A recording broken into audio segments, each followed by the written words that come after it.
안녕하십니까, 우짜입니다. 2026년 4월 8일 아침까지 확인한 세상 돌아가는 얘기입니다. 그럼 뉴스 보시죠. 이재명 이주 노동자의 에어건 분사 사건 철저히 조사하라. 인권 침해 현황 점검 제시도. 일을 어지간히도 안 하는 모이네. 계속 이런 거 일일이 다 지시하는 거니까. 지금 글로벌하게 에너지 위기인데요. 팔자가 참 편하다, 말씀드리고요. 발로 좀 뛰어라, 그렇게 얘기합니다. 넘어가고요. 자, 지금 계속 저래가지고 민기적 하고 있죠. 나중에 큰 똥으로 돌아온다는 거 이거 알고 있으면 됩니다. 하는 총재 후보자 신현성 씨지. 지명 직전에 바이코리아 고점에 물렸다. 고점에 물렸다? 그러면 투자가 영광이라는 소린데. 네, 올해 2월 중에 분할 2월이면 우짜가 버블 차트를 했던 버블 차트 얘기하면서 지금 이거 거의 그거다 이렇게 얘기했던 그때인데. 어? 고국의 애정을 보인 것이다. 좀 애매한데. 허접한 우짜도 지금 버블 차트라고 얘기했는데 그때 들어간다. 조금 그렇네요. 2월 19일에야 후신 후보자 평균 매입 단가의 상장 후 처음 도달했다. 우짜 보기에 고점이 몰렸다. 우짜 보기에는 이거 지명 받을 거는 어차피 다 얘기는 다 했을 거고, 그 전에 해가지고 이 그 저 하는 총재 들어가는 거 관련해서 물타기 한 거 아닌가? 예, 물타기 한 거 아닌가 그래 생각합니다. 예, 올해 8월로 국제결제은행 정경 퇴임을 앞뒀던 신 후보자는 이미 여러 차례 하는 총재 하마평에 오른 상태이기도 했다. 재산 공개 전에 문제가 될 만한 자산을 급히 파헤치는 것은 흔히 있는 일이다. 반대로 특정 자산을 미리 사고 신고할 수도 있다. 물타기 얘기란 소리죠.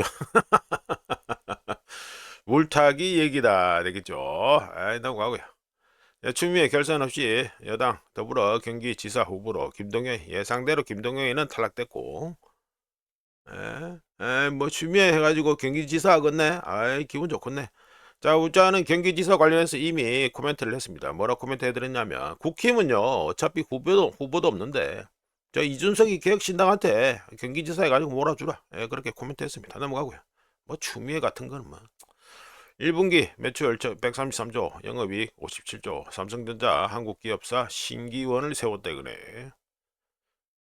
반도체 초호황 올해 300조 영업이익 가시권. 그렇네. 지금 이거 저 사모펀드, 그것도 사모펀드가 또 뭐하고 관련 많이 됐습니까? 소프트웨어 그리고 AI 쪽은 버블이 뭐 우짜 기준에 터졌다고 보고. 그런데 일단은 뭐 기존 해가지고 지금 데이터 센터 지금 계속 짓고 있는 것 때문에 램은 계속 필요하고요. 뭐 그러니까 뭐 장사는 잘 됐다 이거네. 1분기 범용 디램과 랜드 가격이 전분기 대비 가지고 90% 상승했다. 어마어마하게 상승한 거죠, 이 정도면. 뭐 램값이 아시는 분은 다 아시겠지만 작년 저 3, 4분기부터 램값이 튀었죠. 그러니까 전분기 대비니까 어떻게 되냐? 4, 4분기. 그러니까 3, 4분기부터 튀었으니까 4, 4분기에 더 올라갔고 4, 4분기에 올라간 값 대비해서 또 올라갔으니까 많이 올라간 거죠. 엄청 올라간 겁니다. 신기원 세웠다 하니까요. 삼성전자가 신기원 세웠다 하니까 우짜의 바램을 하나 얘기해 봅니다. 스마트폰은 우짜는 뭐 대체용으로 하나 사긴 샀습니다만, 돈 많이 벌었으니까 스마트폰 좀 값 좀 내려라 좀. 넘어가고요. 경유값. 요즘은 이렇게 섞는 모이네. 경유값 일 안 하고 경유값이라는 말이에요. 발음 쪽으로 해가지고 치중해서 하는구나. 하여간에 경유값 유럽 32% 오를 때 한국은 8% 최고 가격제로 버티기 중. 그렇지. 핵심을 찌르네. 한국보다 2배, 상승률은 4배. 단기 효과는 있지만 장기 유지는 힘들어. 다양한 대책 병행이야. 당연하지. 당연하죠. 이거는 기본입니다. 기본. 우짜가 말씀드렸잖아요. 지금 현재와 같은 이 쇼크, 우짜는 이미 해가지고 3차 오일 쇼크, 석유 파동이라고 이미 썸네일까지 썼습니다. 이럴 때는요, 지금 선제적으로 수요를 갖다가 감소시키는, 더 까놓고 얘기하면 수요 파괴를 갖다가 정부가 책임지고 해야 됩니다. 그런데 지금 이재명 정권은 그래 안 하고 있죠. 더불어도 그렇게 안 하고. 선거 때문에 그 짓을 안 한다고 보면 되죠. 안 하는데 나중에 정작 이거 저 선거 치를 때 이거 가지고 완전히 큰 똥으로, 어마어마한 똥으로 업보로 돌아올 수 있다는 거, 이거는 분명히 알아야 됩니다. 언제까지 계속 하느냐. 우짜가 이거 관련 얘기를 갖다가 오늘 하나? 하여튼 커리, 저는 지난번에 말씀드린 그 커리 칼라일 쪽에서 일하는 그 아주 잔뼈가 굵은 양반인데, 그 양반이 진짜 전문가인데, 그 양반이 했는 얘기도 제가 오늘 할라나 내일 하나 모르겠다. 하여튼 분량이 많아가지고 그래 저 얘기를 할 건데 내일 하면 되겠네. 그거를 갖다가 왜 이게 지금 그쪽 그 칼라일 쪽에 일하는 그 커리가 4월 중순 넘어가면 이제 절단이다고 얘기하는 거, 그걸 갖다가 제가 나중에 한번 얘기하겠습니다. 오늘은 좀 힘들 것 같고 내일 얘기하겠네. 자, 이거 넘어가고요. 예, 전국 레이더 해가지고 국제유가 급등에 깊어지는 농어민 시름. 자, 이런 걸 잘 봐야 됩니다. 자, 이런 걸 잘 봐야 됩니다. 면세유, 비닐, 비료 등, 아이고, 다 나오네. 우짜가 얘기했던 거 다 나오네. 면세유는 얘기 안 했습니다. 얘기 안 했지만 비닐, 비료, 뭐, 납부터 하고 비료 다 얘기했습니다. 이거는. 바로 그 저 개전 첫 주에 이미 얘기했습니다. 요소 얘기하고 뭐 이재명 정권 하는 꼬라지처럼 요소수 사태 또 간다. 또 그렇게도 얘기했고 이랬습니다. 각종 지원책에도 농어민은 더 적극적으로 나서야. 아이고, 우짜는 이미 여러 차례 말씀드리고 있습니다. 올해 농사는요, 좀 기대가 좀 그렇습니다. 기대가 좀 그렇기 때문에, 미리 좀 조심을 하셔야 된다. 그래가지고 말씀드립니다. 면세유가 17만원에서 27만원 어마어마하게 올랐네. 예, 이러면, 뭐, 저 포기해야 될 거 맞지? 말이 맞지. 기장에서는 아이고 기장도 해가지고 200리터 10만원 미역 건조에 들어가는 적용률은 9만원 각각 올랐다. 끝내주네요. 아이고 농촌에는 그렇지 농촌에 비닐 가지고 씌워야 될 거 아닙니까? 비닐 갖다가 각종 그걸 그렇지 이걸 다 씌워야 될 거 아니에요. 이게 다 이거 다 이거 저 석유하고 관련된 거예요. 납부터 하고 이게 다 관련된 거 아닙니까? 올해 그 저 농사 이쪽은요 좀 주의 깊게 보시는 게 좋습니다. 자, 우리나라는 다 이렇게 다 씌워서 다 하잖아요. 다 씌워서 생산량을 최대로 맞추기 위해서 그리고 상품 질도 맞추려고 이래 하는데 이게 지금 안 된다 이러면은 저 비료도 없는 게 비료가 비싸지고 뭐 공급량도 줄어들고 이러니까 올해 하여튼간에 그 농사 쪽은요 잘 보셔야 됩니다. 이미 위기는 터졌다. 이거는 분명히 제가 계속해서 말씀드리는 겁니다. 이제 넘어가고요. 네, 파키스탄, 이란 협상기간 2주 연장을 극적 돌파구 열리나. 또 이거 플레이 나왔죠? 또 언론 플레이 나왔습니다. 요번에는 또 파키스탄에서 나와서 해가지고, 이렇게 해가지고, 팔았다. 트럼프 인지 답변 나올 것. 이란 고위 당국자 긍정 검토. 막 이래 나옵니다. 뭐 해가지고 좀 오를만하면 해가지고 뭐 나오고, 뭐 미국채 10년물하고 국채 수익률 좀 오를만하면은 이게 나오고, 그 다음에 달러 인덱스 100을 갖다 넘길만 하면 또 이게 나오고 계속 이 패턴입니다. 이제는 하다 저 트럼프 말빨이 안 먹히니까 파키스탄까지 동원이 됐다. 자, 요거를 알고 계신 상태에서 해가지고 금덩이 은덩이 해가지고 얘기를 한번 들어가 보죠. 자, 금덩이 보시죠. 금덩이는 어제 24시간에서 1.17% 상승해가지고 1온스에 4,705.23달러가 됐습니다. 예, 22평선 해가지고 찌를 뻔했네. 예, 이러도 됩니다. 자, 그 금덩이 가격은 붙였으니까 관련해서 흥미진진한 얘기를 조금 해보죠. 자, 이거는 뭐 프랑스 언론인데 프랑스 중앙은행 해가지고 145 유로를 갖다가 순 해가지고 이익을 남겨먹었대 그죠? 미국에 보관됐던 금을 갖다가 뭐 풀링 이래는데 이거 그냥 파는 겁니다. 예, 판 겁니다. 팔아가지고 130억 유로를 갖다가 남겨 먹었다. 이 소리가 됩니다. 자, 뉴욕에 보관됐던 거. 그러니까 뉴욕 그 패드죠? 예, 거기 창고에 보관됐던 걸 갖다가 팔았다. 이게 됩니다. 자, 요약해서 그냥 말씀드릴게요. 프랑스 중앙은행이 2025년 7월부터, 작년 7월부터 2026년 1월, 올해 1월까지 요 사이에 프랑스 외환 보유액 중 약 5%에 해당하고 뉴욕에 보관 중이던 금 129톤을 갖다가 팔았습니다. 어디서 팔았다? 미국에서 팔았습니다. 미국에서 판 후에 새로운 기준에 부합하는 그러니까 요즘 이 금계의 표준 금계에 맞는 그런 금을 갖다가 교체했습니다. 이 말이 뭐냐면 미국 뉴욕 해가지고 그 패드 창고에 보관됐던 건 옛날 금이라서 요즘 이 금 기준에 돼 가지고 만들어져 있는 요거에 안 맞다 이거죠. 옛날 금이라서. 자, 옛날 금을 갖다가 저 팔고 요즘 새로 나온 규격에 맞게 산다는 거는요. 다 이유가 있습니다. 왜냐하면 옛날 금으로 된 거는요. 이걸 다시 그 녹여 가지고 다시 새로 해가지고 만들어야 돼요. 그러니까 비용이 들지요. 하여간에 이 129억 달러, 그게 129억 맞나? 요거 뭐 130억 유로라고 돼 있는데 우자가 그 벌고는 128억 유로입니다. 이거 적어놨네 128억. 128억 유로를 갖다가 순 해가지고 남겨 먹었다. 이게 핵심입니다. 참고로 뉴욕에 남아있는 프랑스 금은요, 프랑스가 미국에 남겨놓은 마지막 금덩입니다. 마지막 금괴였고요. 프랑스 중앙은행은 제가 좀 전에 말씀드렸다시피 프랑스 중앙은행은 2005년부터 구형 옛날 비표준 금괴를 갖다가 오늘날 최신 국제 표준을 충족하는 금괴로 점진적으로 이미 2005년부터 교체하고 있었습니다. 이러니까 뭐 어떻게 됩니까? 말씀드린 것처럼 프랑스는 미국에 남아있던 그 예전 금을 갖다가 정제해서 운송하는 프랑스까지 운송하는 비용까지 그것까지 다 내고 이를 그럴 필요 없이 그냥 아예 미국에서 그걸 매각을 해버리고 새로운 표준 금괴를 갖다가 유럽에서 매입하는 방식을 선택했습니다. 참고로 프랑스의 금 보유량은 2,437톤으로 세계 4위 규모고요. 관심 있는 분들은 아시겠지만 프랑스에는 금광이 있습니까? 없습니까? 프랑스에는 금광이 없습니다. 그러면 프랑스의 금괴는 다 어디서 나왔다? 아프리카에서 가져온 겁니다. 자, 이게 넘어가가지고 또 금 관련해서 또 얘기를 해보면 이란전으로 인해 금값이 하락 압력을 받는 상황에서도 중국 중앙은행 PBOC가 3월에 1년여 만에 최대 규모의 금 매입을 또 했습니다. 중국 중앙은행은 3월에 16만 트로이온스 톤으로 바꾸면 약 5톤을 갖다가 또 매입했고요. 이로써 중국 중앙은행은 17개월 연속 금 보유량을 늘렸습니다.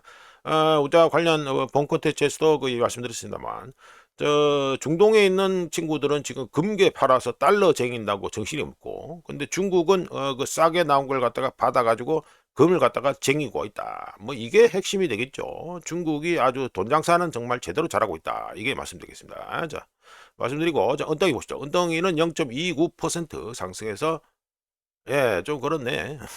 하여간에 1온스에 72.92달러가 됐습니다. 자, 금덩이가 일단 우선이니까요. 은덩이는 차트 모양도 좀 그렇고, 이거 그렇네요. 이거 우짜 참 얘기한다고 했는데 까먹었는데, 지금 우짜계 쪽으로는 은덩이의 경우 일단은 55달러까지 일단 보고 있습니다. 자, 넘어가고요. 내용은 오만 6월 원유 선물 해가지고 가격을 보시죠. 지난 24시간 동안 해가지고 1.81% 하락해서 1배럴에 118.62달러가 됐습니다. 오만 원유가 이래 되죠. 현재 지금 서부 텍사스유가 브렌트유보다 더 비싸죠. 예, 요거는 우짜겐적으로는 뭐 트럼프에 대한 압력이다. 뭐 이렇게 봅니다. 기름 수급 상태로 보면요. 그나마 지금 미국이 제일 순서가 다음입니다. 그러니까 마지막입니다. 마지막인데 그렇게 된다. 이거는 트럼프에 대한 이 어깨의 에너지 어깨의 압력이다. 압력을 갖다가 높인 거다. 이렇게 봅니다. 자, 넘어가고요. 자, 여기 가지고 미국 달러 인덱스 보시면 지난 24시간 동안 해가지고 0.36%. 이거 왜 떨어졌습니까? 파키스탄이 시한 데드라인을 갖다가 2주 연장 제한했다. 이 뉴스 나오고 또 거기다가 또 뭐 나왔다? CNN에서 이 구라쟁이들 CNN에서 미국하고 이란 협상이 미국 시간으로 4월 7일 4월 7일 밤에 마무리될 것이라는 또 기사를 내놨습니다. 마무리됐을까요? 우짜는 뭐 그렇게 생각 안 합니다. 하여간에 CNN도 역시나 또 구라쟁이답게 또 이 편성했다. 덕분에 해서 달러 인덱스가 해가지고 마이너스 0.36% 하락해가지고 99.616이 됐습니다. 자, 이게 뭐 떨어질 것 같으면 시원하게 떨어져야 될 건데 시원하게 안 떨어지고 100만 좀 넘어간다 하면은 계속 이 꼴이 나죠. 신기합니다. 신기합니다. 자, 안 넘어가고요. 자, 우리나라 원화 보시죠. 원화는 내가지고 0.63% 좋아졌죠. 그러니까 달러 인덱스보다 더 많이 좋아진 것 같은데. 야, 이거 많이 좋아져가지고 1달러에 1,400, 오이고 간만에 1,500원 밑에가 보였습니다. 1,499.44원이 됐습니다. 1,495.45, 1,511. 1,512원 이렇게 보면 되겠네. 그러니까 간만에 1,500원 해가지고 뚫리는 걸 보네요. 계속 내려갔으면 좋겠습니다. 우짜겐적으로 뭐 달러 들고 있습니다만 계속 내려갔으면 좋겠다. 그런데 뭐 그렇게 뭐 아름다운 생각은 별로 안 듭니다. 하여간 넘어가고 이번에 가지고 로이터 기사인데 그냥 간단하게 가지고 캡처해가지고 얘기 말씀드리죠. 자, 로이터에서는 LG 에너지 솔루션이 전기차 수요 부진으로 인해 가지고 1사분기에 마이너스 2,080억 원 달러로 환산하면 1억 3,816만 달러의 영업 손실을 기록할 것으로 예상된다고 로이터에서 얘기했습니다. 뭐 이재명이 뭐 아리백 팔고 해가지고 재생에너지 또는 뭐 신재생에너지 팔고 자빠졌는데 LG 에너지 솔루션은 적자가 안 나버렸다. 그래 꼴이 되겠죠. 자 넘어가고요. 지금 대세는 재생에너지 이게 아닙니다. 그거 우려 먹다가 지금 자빠져진 게 유럽연합이죠. 예, 유럽연합이 러시아하고 이거 우크라이나 전쟁이 터졌음에도 불구하고 재생에너지 첫 팔아먹다가 유럽연합이 적골이 돼 있는 상태입니다. 지금 완전 빙신 육갑질 하고 있는 건데 관련해서 웃자가 맨 마지막에 유럽연합 얘기를 또 할 겁니다. 오늘 일단 넘어가가지고 엔화를 보시죠. 엔화는 해가지고 0.04%, 달러가 좀 내렸는데 달러가 0.36% 내렸는데 변동이 별로 없네요. 자, 1달러에 159.554엔이 됩니다. 아이고 160엔 또 찔렀네. 이거 여기도 좀 골치 아프다. 이래 말씀드립니다. 자, 엔화 차트 본 김에 해가지고 일본 외환 보유액 발표됐으니까 말씀드리죠.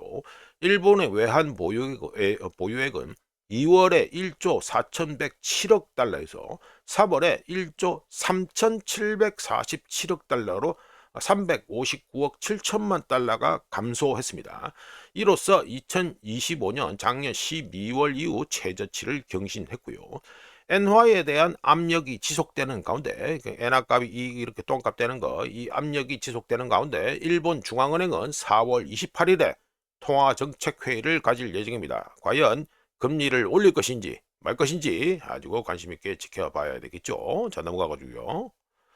자, 이번에 가지고 또 해가지고 중국 그 위안화 관련해 가지고 블룸버그에서 나온 건데 흥미로워서 웃자가 한번 말씀드려봅니다. 중국의 외환 발음 잘 안 되네. 중국 외환 보유액 요것도 발표가 되는데 그거부터 먼저 말씀드리면 2월에 해가지고 3조 4,280억 달러였는데 3월에 3조 3,420억 달러로 해가지고 여기도 줄었습니다. 얼마가 줄었다? 857억 달러가 줄었습니다. 많이 줄었죠. 줄어들면서 10년 만에 가장 큰 폭의 월간 감소를 갖다가 기록했습니다. 자, 중국의 외환 보유액이 감소한 원인은 뭐가 되겠습니까? 당연히 달러 강세로 인해서 중국이 들고 있는 미 국채 그리고 금 그리고 기타 외환 자산의 달러 가치가 하락했기 때문입니다. 그러니까 평가액이 떨어졌다. 평가액이 많이 떨어졌다. 이 말이 되겠죠. 그래서 해가지고 무려 857억 달러나 외환 보유액이 감소했습니다. 한편 블룸버그는 이거 물가 상승률을 반영한 중국 위안화의 실효 환율입니다. 이게 인플레이션 어드저스티드 밸류 위안화 해가지고 maybe 어드 밸류가 되죠. 그러니까 물가 상승률을 갖다가 반영했다. 어드저스트 반영한 중국 위안화의 실효 환율이 2016년이죠. 2016년 이후 평균치로 됩니다. 2016년 이후 평균치 아래로 떨어졌다. 언제부터 떨어졌다? 2023년부터 이미 떨어지고 있었다. 이게 됩니다. 이 아래 2016년 평균치 아래로 떨어지면서 위안화가 현재 저평가되어 있다고 블룸버그에서 지적했습니다. 중국 얘기를 갖다가 오늘 좀 할 건데요. 중국이 계속해서 이렇게 환율 조작질을 계속하고 있었다. 뭐 이거는 분명히 알고 계시면 되겠습니다. 자 넘어가가지고요. 자 오늘은 중국 얘기를 조금 합니다. 중국 얘기를 좀 하는데 소제목은 중국 디플레이션 탈출인가? 해가지고 말씀드립니다. 이란 전쟁에 따른 국제 유가 급등으로 인해 중국은 사상 최대 규모의 디플레이션, 현재 그 지긋지긋한 디플레이션에 들어가 있죠. 사상 최대 규모의 디플레이션에서 예상보다 빨리 벗어날 수 있습니다. 이란 전쟁 덕분에 뭐 인플레이션 이것 때문에 중국 경제 전반의 디플레이션 탈출은 중국 경제에 있어서 매우 중요한 전환점이 될 것이 확실하죠. 예, 확실합니다. 디플레이션 한번 귀신 씌었다가 탈출하는 게 그렇게 쉬운 게 아닙니다. 일본 있잖아요. 선배 일본 보세요. 얼마나 지긋지긋하게 30년 동안 해가지고 디플레이션 귀신 씌어가지고 그 탈출하려고 그렇게 고생했지 않습니까? 아베노믹스 가지고 별쇼하고 이랬는데 하여간에 참고로 2022년 말 우한폐렴 봉쇄 조치 해제 이후 주가죠. 여기입니다. 여기 해제 이후 중국에서는 제조업 과잉 생산과 소비 부진으로 인해 치열한 가격 경쟁이 벌어졌었고요. 이는 뭘로 이어지겠습니까? 기업들의 이익 감소와 임금 상승률, 중국 인민들의 임금 상승률 둔화로 이어졌었습니다. 자, 문제는 뭡니까? 근데 이란 전쟁으로 인해 가지고 원자재 가격 상승, 특히 기름을 필두로 해서 원자재 가격 상승으로 인한 인플레이션이 일어날 건데 이게 과연 긍정적인가? 하다못해 중국한테도 이게 긍정적인가? 이런 질문을 떠져야 되는데 긍정적인가? 전혀 긍정적이지 않다고 우짜겐적으로 보인다. 자, 공식 데이터 기준으로 보면 중국의 적자 산업, 그러니까 지금 빚지고 제대로 가지고 이익도 못 내고 이런 적자 산업, 이 산업들의 그 부문에 포함된 기업들 비중이 2025년 24%까지 해가지고 상승해서 21세기 들어서 최고치를 기록할 것으로 추정되고 있는데 이는 곧 억수로 우려스러운 상황이라는 거죠. 지금 뭐 만들어 가지고 제대로 이익도 못 보는 그 기업들 해서 비율이 24%, 작년에 2025년에 24%까지 해가지고 올랐다 이거 됩니다. 이게 블룸버그 차트잖아요. China's most profitable 가지고 인더스트리얼, 그러니까 이게 2000년 이후 해가지고 현재 24%까지 가지고 이익도 못 내고 하는, 그러니까 거의 사실상 좀비 기업이 24%까지 상승했다 이게 됩니다. 자, 이름 일단 차트 넘기고. 네, 이런 가운데 중국의 경제, 정치, 사회 문제에 대한 심층적 분석을 하는 것으로 유명한 가베칼 드래고노믹스라는 곳이 있는데, 연구소가 있는데, 여기에 따르면 수입되는 원유 가격, 그러니까 중국으로 수입되는 원유 가격이 20% 상승할 경우 중국 제조업 전체 마진이 최대 1%까지 마이너스 1%까지 하락할 수 있는 것으로 추산되었습니다. 근데 이런 가운데 중국 본토에 있는 상장 기업들의 이익률은 2025년 작년에 이미 4.51%까지 떨어졌습니다. 쭉 내려가죠? 예, 쭉 내려갔습니다.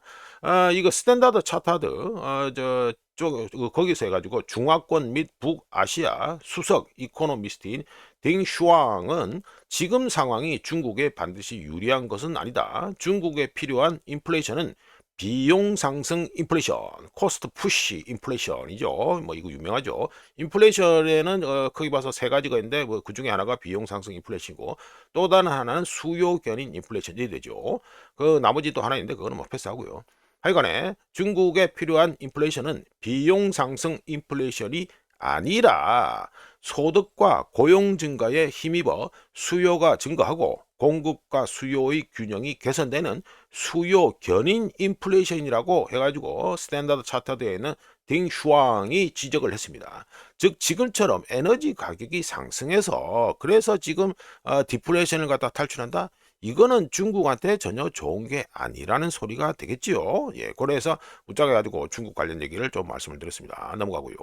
또 오늘도 시간 배분이 안 되겠는데, 자, 인도 해가지고 베네수엘라 원유 수입이다 해가지고 또 말씀드립니다. 아시아 주요 국가 중에 비축유가 가장 적은 국가가 어디냐면 인도입니다. 웃자가 관련해서 해가지고 비축유 해가지고 며칠 남았다 해가지고 말씀드린 거 있죠. 인도가 4월에 2020년 2월, 2020년 2월, 아이고 발음 잘 안 되네. 2020년 2월 이후 처음으로 올해 4월에 월간으로는 최대 수입량인 베네수엘라산 원유 1200만 배럴 이상을 수입할 예정입니다. 요리 나와 있죠. 예정입니다. 양국 간, 그러니까 인도하고 베네수엘라 간 원유 거래는 미국의 제재로 인해 가지고 차단이 되었었지요. 이빨이 완전히 빠졌죠. 예, 완전히 빠졌습니다. 제재로 차단이 되었지만 올해 1월 마두로 체포 이후에 미국의 베네수엘라 제재가 완화되었죠. 예, 그래서 이래가지고 땡긴다 이게 됐습니다. 지금 현재는 뭐 인도는요 제재고 나발이고 지금 물건 땡긴다고 정신 하나도 없습니다 지금. 참고로 2026년 4월 현재 디젤과 항공유가 전 세계적으로 지금 심각하게 공급 부족 상태에 있습니다. 이런 가운데 베네수엘라 원유, 우자가 이거 말씀드렸잖아요. 역청이다, 역청. 완전 뭐 거의 젤리 수준입니다. 젤리. 이게 물같이 해가지고 흐를 수 있는 게 아니라 베네수엘라 원유는요 그냥 젤리입니다. 젤리. 이런 베네수엘라 원유인데 이게 더럽고 벙커CU 이런 거 억수로 많이 만드는 이런 건데, 그런 그 베네수엘라 원유가요 디젤하고 항공유 생산량이 높습니다. 아이러니하게도 더러운 물건이 우리 대부분의 사람들은 미국 원유 하면 좋은 거다 이래 가지고 생각하시겠죠. 근데 미국 원유는요. 이 디젤 등등 해 가지고 아주 이윤이 좋은 이런 물건을 만드는 데 최적화되어 있지 않아요. 그래서 미국의 그 석유 정유 그 공장들 이 정시설에서 항상 땡기는 물건이 뭡니까? 베네수엘라 물건 땡겼다가 요즘은 캐나다 샌드 오일도 땡기잖아요. 샌드 오일도 똑같이 이거 역청입니다. 역청. 어마어마하게 찐득찐득한 겁니다. 그러니까 미국 그 나오는 기름이 워낙에 가볍다 보니까 이 더럽고 무거운 걸 섞어가지고 디젤도 만들고 이러는 겁니다. 그러니까 미국 원유가 장땡이다 생각하는 분들은 이 업계에서 어떻게 돌아가는지를 잘 모르시는 분들이라는 거. 자, 이거는 말씀드리면서 자, 넘어가고요. 이 뭐예요? 호르무즈 개방 조건으로 2주간 공격 중단 중 독일. 이거 나오는 거 보면 되죠. 어떻게 되는지 보면 됩니다. 자, 말씀드리죠. 뭐 오늘 중으로 또 확인이 되겠죠. 안보리 이거 뭐 저 동의돼 가지고 확인됐다 하면은 뭐 일단 기름값하고 등등 내려가겠죠. 그런데 충격은 이미 발생했다는 거 이거는 분명히 아셔야 되고 안보리 수위 낮춘 호르무즈 게리안드 부결 요거 우짜가 이미 바레인에서 제출했다고 말씀드렸습니다. 중국하고 러시아가 거부했다. 이 말은 뭐죠? 중국하고 러시아가 이란을 서포트한다는 신호를 보냈다. 이게 됩니다. 참고로 이 글자가 이미 소개한 것처럼 바레인에서 그렇죠. 바레인. 예, 바레인에서 해가지고 저 호르무즈 해협을 갖다 통행하는 거 이런 배들을 갖다가 호위하자, 무장 호위하자 이렇게 얘기했었습니다. 근데 지금 중국하고 러시아가 거부했다. 비토를 놨다. 이 말은 이란을 갖다가 서포트한다. 이 말이 되겠죠. 자, 넘어가가지고요. 자, 요건 해가지고 좀 전에 가지고 뭐 속보래가 트럼프가 2주간 합의하기로 했다 이래 떠들었는데 어제 그러니까 우리 시간으로 어제 저녁에 하르그 섬에 대한 미군의 또 폭격이 있었습니다. 예, 폭격이 있었습니다. 뭐 주로 뭐 이쪽에 부셨다고 지금 얘기는 하고 있습니다. 하여간에 어제 또 공격이 있었다. 이란 석유 수출에 있어서 없어서는 안 되는 것이죠. 예, 뭐 여기 뭐 있었습니까? 뭐 저 군 벙커 그리고 레이더 시설 그리고 탄약 저장고 등등이 여기 있다 해가지고 또 다시 공습을 어제 했는데 하르그섬은 뭐 이미 웃자가 한번 말씀드렸습니다만 공습을 받았으니까 또 한번 말씀드리죠. 이란 석유 수출에 있어서 하르그섬은요 절대로 없어서는 안 됩니다. 왜냐하면 여기 저반 시설 있죠? 여기 저반 시설. 특히 이거 뭡니까?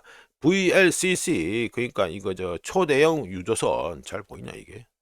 초대형 유조선을 갖다가 접안할 수 있는 시설이 이란에서 딱 요거 하나밖에 없습니다. 요 하르그섬용 하나밖에 없습니다.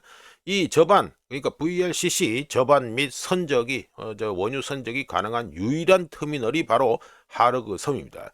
따라서 하르그섬은 이란에 있어서 절대로 없어서는 안 되는 필수 불가결한 곳이지요. 터미널이 됩니다. 그리고 이란 전쟁 발발 전에 원유 수출에 집중하다 보니까 하르그 섬하고 연결된 육상 저장고는 이미 비어 있다. 이게 업계에서 지금 분석이 된 내용입니다. 참고로 이란한테는요 하르그 섬 대안으로 자스크 터미널이라고 있습니다. 네, 요거 있습니다. 자스크 요였죠? 예, 자스크. 저 하르그 섬 대안, 요거 하르그 섬이고요. 이 수출 터미널 대안으로 자스크라는 이거 저 항구가 있습니다. 그러니까 이거 호르무즈호에 바뀌죠? 예, 요로 됩니다. 여기 있는데 문제가 있습니다. 이 자스크 터미널의 경우에는 용량이 하르그 섬에 비해서 훨씬 작다. 제한적이다는 문제가 있습니다. 요 고래부터 쭉 해서 이어져 가지고 자스크까지 연결되는 이 파이프라인, 고래 자스크 파이프라인의 경우 명목상 즉 장부상 용량이 어떻게 된다? 하루 평균 100만 배를 갖다가 수송하는 거로 되어 있는데 실제 수송량, 운송량은 장부상 수송 용량에 근접한 적이 한 번도 없습니다. 즉 뭐냐? 100만 배럴 퍼데이 하루 평균 100만 배럴도 감당하지 못하는 파이프라인이 하르그 섬처럼 하르그 섬은 얼마입니까? 하루 평균 200만 배를 갖다가 해가지고 처리할 수 있거든요. 이거 처리하는 용량을 갖다가 자스크에서 처리할 수 있다? 예, 그거는 힘들다 이 소리가 되죠. 하르그 섬 수출 인프라에 대한 공격 어제 있었는데 이 공격은 이란의 대규모 보복을 촉발할 가능성이 높았고 이는 곧 글로벌 시장에서 석유 공급의 추가적인 감소로 이어질 것이 분명합니다. 물론 이란 역시 이 하르그 섬이 공격받아서 혹시라도 터미널이 파괴된다 이러면 어떻게 됩니까? 이란의 수출 능력 역시 심각하게 저하되면서 이란의 수익, 이거 기름 팔아서 버는 돈, 이거에 막대한 손실이 발생하면서 심각한 타격을 입을 수밖에 없지요. 예, 요래 됩니다. 하르그 섬 폭격받았다 해가지고 우자가 또 한번 또 추가를 해봤습니다. 자, 이어서 다음으로 말씀드리면 미국의 15개항 평화안에 대해서 이란이 10개항을 발표했죠. 요거 뭐 우자가 소개한다고 깜빡했는데 뭐 잠깐 소개하죠. 뭐 첫 번째, 이란에 대한 재공격 금지를 보장해라. 두 번째, 휴전이 아닌 전쟁의 영구 종식이다. 세 번째, 레바논에 대한 이스라엘의 공습을 중단하라. 이거는 좀 힘들 것 같은데. 하여간에 네 번째, 미국의 대이란 제재를 모두 해제하라. 다섯 번째, 이란 동맹국들에 대한 이란이 프락시죠. 대리 세력들.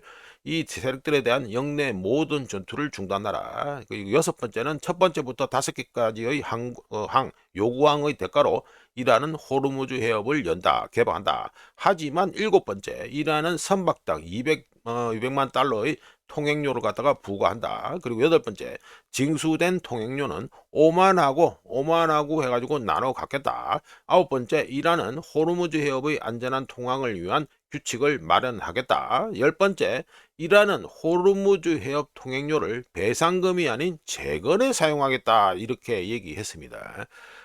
지금 이걸 다 받아들여가지고 트럼프가 얘기했는지 그거는 모르겠는데 하여간은 뭐 관심 있게 지켜보면 될 것 같고요. 자, 다음으로 말씀드리면 이란은 미국이 이란 발전소들을 공격할 경우 중동 전 지역과 사우디가 암흑에 빠질 것이고 민간 시설이 공격받을 경우 그 교량 얘기하는 거죠. 공격받을 경우 보복에 주저하지 않으며 밥엘 만데브 여기 있죠? 예, 바벨 만데브 해가지고 해협을 갖다 폐쇄하겠다고 공식적으로 어제 저녁에 해가지고 위협했습니다. 그런데 요거 호르무즈 해협은 완전히 다른 데로 통할 데가 없습니다. 다른 데 통할 데가 없는데 바벨 만데브의 경우는요, 이걸 막는다 하더라도 수에즈 운하에서 빙 둘러갑니다. 빙 둘러서 가면 됩니다. 그러니까 우리 아시아 쪽으로 온 다음에 어떻게 되십니까? 수에즈 운하 통과하고 그다음에 지브롤터 해협 통과하고 그다음에 희망봉 통과해가지고 인도양 걸쳐서 이러면 되죠. 예, 그러니까 거리가 길어지고 비용이 늘어날 뿐 바벨 만데브의 폐쇄의 경우 호르무즈 해협 폐쇄하고는 급이 동급으로 보면은 안 된다. 이거는 알고 계시면 되겠습니다. 자, 이어서 사우디 동부에 위치한 세계 최대 규모의 단일 산업단지이자 석유화학 및 에너지 허브인 주바일 산업단지, 이거 뭐 우리나라 뉴스에도 몇 번에 나왔을 것 같은데 주바일 산업단지라고 억수로 유명합니다. 주바일 산업단지 내 사빅 SABIC 사빅 시설이 이란의 탄도미사일 공격을 받았습니다. 사빅 시설에서는 풍부한 현지 원료를 사용해 전 세계 시장에 대한 다양한 화학 제품, 고분자, 비료를 생산하고 있었습니다. 자, 다음입니다. UAE 아랍에미리트의 하부산에 있는 아부다비 국영 석유회사의 시설도 이란의 공격을 받았습니다. 여기서는 뭐가 맞는다? 육상 및 해상 가스전에서 생산되는 황화수소 함유 가스를 처리해서 국내 및 전 세계에 LNG, 유황, 기타 정제 제품을 생산하는 곳이었습니다. 하부산에 있는 아부다비 국영석유회사의 시설, 요게 그렇다 이거죠. 자, 다음으로 사우디아라비아는 호르무즈 해협을 대체할 파이프라인으로, 자, 이거는 또 시리아 내전하고 또 얘기를 또 나와야 됩니다. 아주 옛날 얘기죠. 예. 말씀드리면 사우디아라비아는 호르무즈 해협을 대체할 파이프라인을 건설해서 중동 국가들과의 원유 수출입을 추진할 것이라고 발표했습니다. 이거 우짜가 여러 차례 말씀드렸죠. 호르무즈 해협이 초코 포인트인데 이거를 무력화할 수 있는 방향으로 갈 것이다라고 우짜개적으로 예상했는데 그거하고 일맥상통한다, 일치한다 이렇게 말씀드립니다. 하여간에 이제 사우디아라비아하고 UAE 아랍에미리트는 이란과 협상하지 않겠다는 점을 거의 대놓고 분명히 드러냈다. 이게 되고요. 이제 페르시아만 원유는 호르무즈 해협을 우회하는 이 파이프라인으로 흐르거나 그 선택지가 크게 봐서 뭐 우자가 보기 한 3개가 있습니다.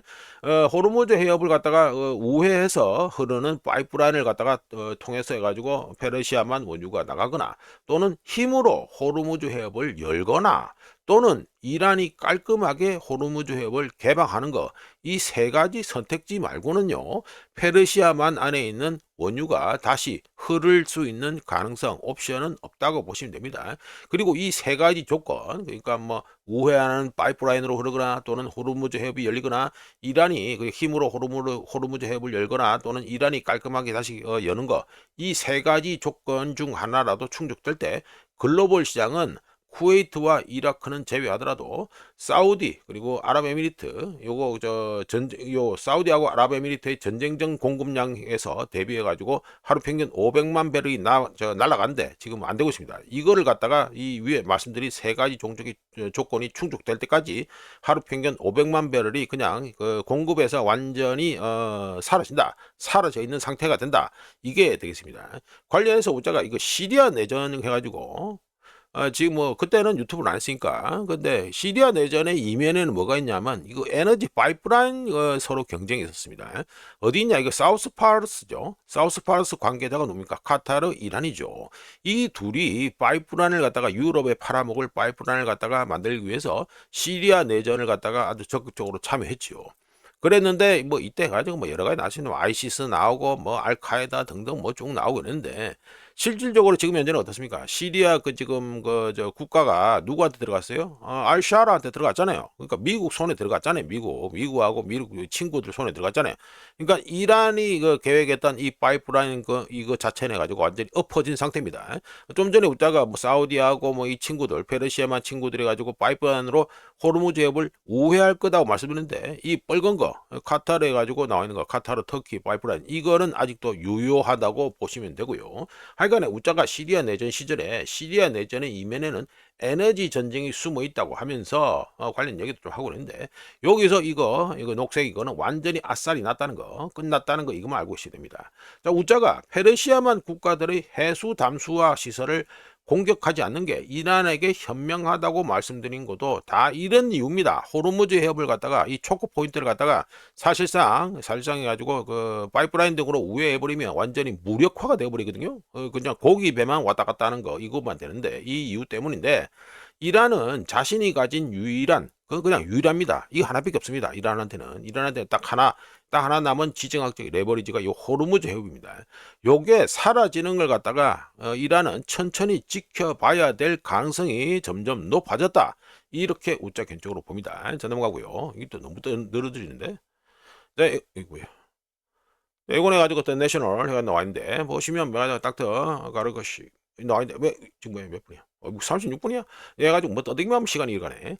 하여간 우짜 이거 요약해서 말씀드립니다. 여기는 누구냐면 아랍에미리트 해가지고 대통령의 외교 고문입니다. 이 사람이 이름이 모하메드 빈 자이드 알 나흐얀 아랍에미리트 그 대통령의 외교 고문인 안와르 모하메드 가르가시라는 사람입니다. 이 사람이 박사인데 이 사람이 뭐라고 인터뷰했냐고 제가 요약해서 말씀드리면 이란의 현재 전쟁 대응 방식이 중동에서의 미국의 역할을 오히려 강화시켜 줄 것이라고 이 사람이 가르가시 이 박사가 지적을 했습니다. 그러면서 지난 20년 동안 아랍에미리트가 직면할 수 있는 최악의 시나리오가 이란이 이거 지금 현재 벌이고 있는 전면적인 공격이었는데 지금 그걸 목격하고 있다고 말하면서 그러니까 아랍에미리트는 적대감을 원하지 않지만 현재 이란 정권에 대해서는 신뢰가 없다라고 첨언했습니다. 자, 이게 다 연결되는 겁니다. 그러니까 파이프라인을 갖다가 통해서 그 호르무즈 해협을 갖다가 우회하는 거 이거하고 다 연결되는 겁니다. 참고로 아랍에미리트는 지금 누구하고 제일 친합니까? 이스라엘하고 친하지요. 예, 요래 됩니다. 지금 이제 아브라함 협정 이 관련해서도 또 얘기가 있어야 되고 지금 돌아가는 얘기를 갖다가 우리가 좀 더 디테일하게 말씀드릴 수도 있는데 바벨 만대부 관련해서요 지금 소말리랜드 그것 얘기도 나와야 됩니다. 복잡합니다. 이게 소말리랜드하고 소말리아 기존 소말리아하고 이쪽에도 줄이 각각 따로 줄을 대고 있어요. 누가 대고 있다? 사우디하고 아랍에미리트가 따로따로 또 줄을 대고 있다는 거 이거 상당히 재밌는데 이거는 어쩌가 본 콘텐츠라든지 해야 됩니다. 워낙 떠들 게 많기 때문에 하여간에 이 순위 이쪽 친구들이요 시리아 내전 때는 또 누가 대빵이다 싸웠습니까? 사우디하고 카타르가 대빵 자리를 놓고 싸웠지요 시리아 내전 때. 근데 지금 이란 전쟁에서는 또 누가 둘이 또 해가지고 내가 니부터 낫다 이걸 또 두고 누가 싸우고 있다? 사우디하고 아랍에미리트가 또 싸우고 있습니다. 상당히 흥미진진하다. 예, 이렇게 말씀드리고 이거 뭐 분량이 안 되니까 이거 넘어가고요. 벌써 40분이 다 됐다. 시간 너무 잘 간다 진짜. 자, 해가지고 이렇게도 천연가스죠. 액화 천연가스 해가지고 트레이드 무역에 있어서 촉 포인트 해가지고 나와 있습니다. 그냥 해가지고 이렇게 해가지고 뭐 말씀드리죠. 자, 소제목은 뭐냐면 유럽 연합은 이미 막장이다 해가지고 말씀드립니다. 이란 전쟁 발발 후 이탈리아는 발음이 이상하네. 이탈리아는 페르시아만 국가들과 독자적인 천연가스 계약을 체결하고 있습니다. 이탈리아가 체결하고 있고, 독일은 또 뭐 하고 있습니까? LNG, 액화 천연가스 해가지고 요걸 갖다가 확보하기 위해서 미국으로 갔고요. 그리고 프랑스는 또 뭐 하죠? 며칠 전에 해가지고 이재명 찾아와가지고 뭐 떠들고 그랬죠? 뭐라 떠들었습니까? 핵발전소, 원자력 발전소. 예, 그거는 자신들이 핵발전소를 폐쇄하지 않았다고 하면서 자축을 했습니다. 프랑스는. 자, 이거 잘 보시면 이거를 갖다가 다 따로 국밥으로, 유럽이 다 따로 국밥으로 노는 걸 갖다가 좋게 말하면 전략적 자율성이라고 할 수 있죠. 그렇게 포장해 줄 수 있습니다. 근데 웃자고 보기에 이거 전혀 그렇게 포장해 줄 문제도 아니고요. 이걸 갖다가 전략적, 다 따로 국밥으로 노는 것 갖다가 전략적 자율성이라고 포장하는 것은 좀 실례다 이렇게 봅니다. 현재 2026년 4월 현재 유럽 연합에 있는 회원국들 27개국의 경우에는 공황 상태에 현재 빠져 있는데, 따로 국밥 스타일로 독자적인 계약을 맺고 따로 국밥 스타일로 프리미엄을 각자 지불하고 있으며, 따로 국밥식으로 놀고 있기 때문에 공동의 협상력은 하나도 없습니다. 유럽 연합이 뭐 때문에 존재합니까 이게? 뭐 때문에 존재하냐고요? 그러니까 존재할 필요가 없죠. 공동 협상력도 없는데. 아이러니한 점은 뭡니까? 유럽이 세계 최대 단일 시장에다가 세계 최대 무역 블록이라는 사실입니다. 상당히 흥미로운 얘기죠. 예, 이렇게 해가지고, 예, 단일, 저 무역 블록 해가지고 하면은 지금 유럽연합이 제일 큽니다. 그 다음에 저 아시아권이 되고요.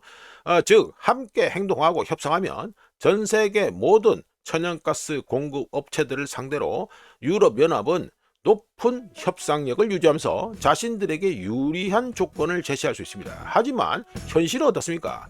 공급 업체별로, 국가별로 하나씩 따로따로 국밥으로 놀면서 붕괴하고 있고요. 러시아는 이걸 제일 먼저 알고 있었고, 이제 페르시아만 국가들도 충분히 다 알고 있고요. 미국도 알고 있었고요. 그런데 누가 모르고 있습니까? 브뤼셀에 있는 인간들만 이 상황을 이해하지 못하고 있습니다. 우크라이나전과 2026 이란 전쟁은 30여 년간 러시아 에너지라는 값싼 에너지에 안주하면서 팽팽 놀았던 유럽의 모든 약점을 드러냈고요. 이미 우크라이나 전 때부터 드러났습니다. 유럽에는 여전히 통일된 전략이 하나도 없습니다. 웃자가 보기에 이 유럽연합은요, 연합이 아니라 그냥 서로 줄 서 있는 거다 이렇게 봅니다. 도대체 뭐 하는 겁니까 얘들? 얘를 하는 게 하나도 없어요. 하여간에 유럽 연합에 대해서 웃자겠죠. 그래가지고 조만간 2030년쯤에 해가지고 재즈 꺼이라 생각했으니까 그렇게 마무리하고, 자, 이렇게 해서 2026년 4월 8일 아침까지 확인한 세상 돌아간 얘기입니다. 구독, 좋아요, 그리고 회원가입 감사합니다. 내일 또 찾아뵙겠습니다.